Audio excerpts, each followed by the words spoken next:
Hey guys, today I'm going to be talking about a couple things that you probably should be doing before you start filming.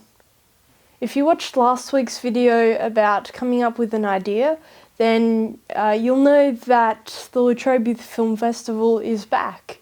This year we'll be doing 2 videos. You can choose if you want to do one of them or both of them. So the ad will be about online gambling, more specifically games like Candy Crush and that sort of thing that you can make purchases within the game. And the second video is a short film that can be 10 minutes and under with the theme transition. You can take this however you want. So I'll leave my email down here, and if you have any questions or you want to sign up form, message me and I'll be happy to help. Okay, so now you know how to come up with an idea. You might already have one, or you're in the process of coming up with one. But before you start filming your idea, it's good to have some things done.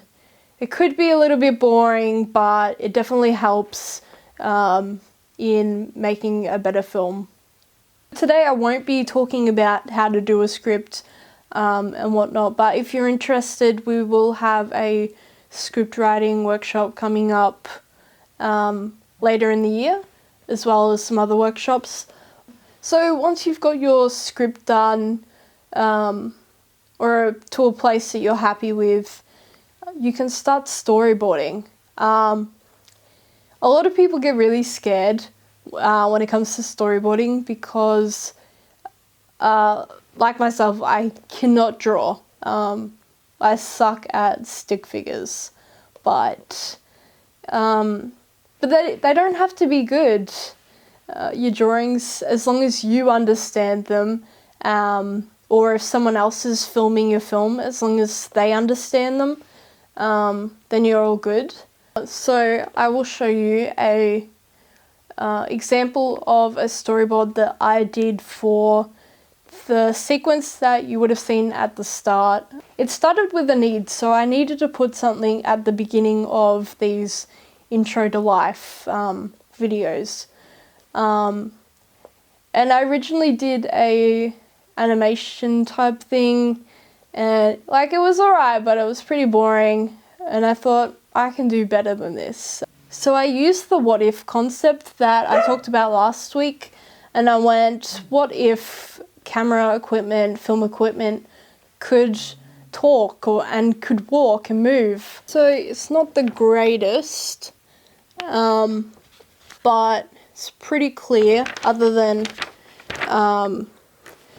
so one starts down there, but that was because while doing it I thought of a better idea, and that's okay to start working on something and then go, actually this would be better. That's awesome to be doing. So yeah, the first shot is, I originally planned it to be a 2-shot of the lights, but it just didn't look flattering at all. So I've put, you can see there's lines, and I've put them to show the tripod's moving from one side of the frame to the other. A script breakdown is pretty much where you take the script and you break it down into sections or categories. You would do each category in one colour, that way when you look at the script you can clearly see what's what. And then you can write it down on a separate piece of paper, each thing that are a prop in your script, and then you do the same thing for costumes, any lighting effects or special effects that you'll need, stunts. This also helps when you're scheduling, so you can do one for characters and you highlight who is in you highlight what characters are in what scenes. So when you're organising filming, you can make it more efficient by filming only like scenes 1, 5 and 7 because a certain character is only in those scenes, and that way they only have to come in one day of shooting if you're shooting multiple days. You can also do this with locations, but it is really good practice to be organised because it is a nightmare to rock up on a set and, you know, you've forgotten a prop. If you didn't know, if you're not using property that you own, you have to get permission to use it. Just common sense when you're going to a location that you don't own. Always be respectful, you know, don't leave your rubbish there or mess anything up without asking.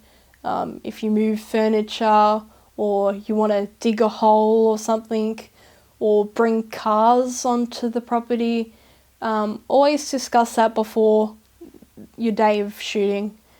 I was recently a producer on a music video. I thought I got the permission that I needed for us to go and film on this pier, but it turns out that the pier was actually owned by Parks Victoria, and I went to the local council and asked for permission, but they only could give permission for the beach and not the pier because they didn't own the pier.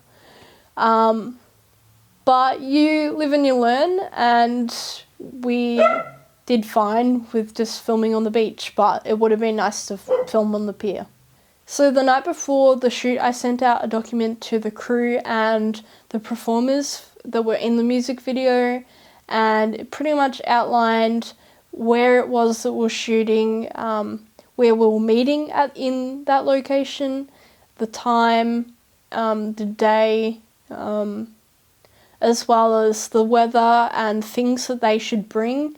It was on a beach, so I suggested a change of socks in case they got sand in it, a drink bottle, sunscreen, hat, stuff like that, just to make sure that we didn't get there the next day and someone goes, "Oh, it's really hot, why didn't you tell me it was going to be hot?" Or something like that, or they thought it was a different time.